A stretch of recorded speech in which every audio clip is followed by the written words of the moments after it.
Now to the State House, where lawmakers will soon vote on a second two-year budget bill. So the details of that piece of legislation, they are still being sorted out by the Appropriations and Financial Affairs Committee. A big question looming over the process is which of Governor Mills' proposed tax increases and proposed cost-saving cuts will be included. As News Center Maine's Donovan Lynch reports, the governor is now getting pushback from her own party.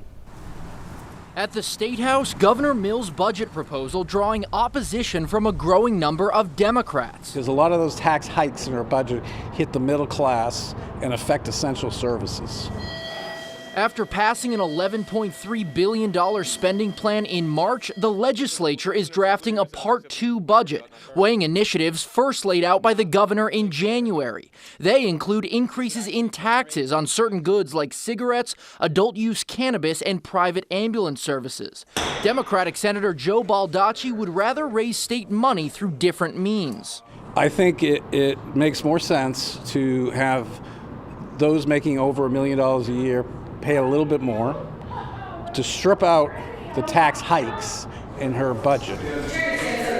This, so far, the most vocal resistance to the Mills budget plan from a member of her own party. And Baldacci is not alone. Democratic Senator Mike Tipping, who supports putting new taxes on the rich in the two-year budget, also coming out Wednesday against the governor's proposed spending cuts on certain programs within the Department of Health and Human Services, a response to tight fiscal circumstances. Any budget that cut health care or child care, that's a real line in the sand for me. Right now, the budget is in the hands of the Appropriations and Financial Affairs Committee, whose Democratic leaders have not taken a stance on the more controversial elements of the governor's spending proposal.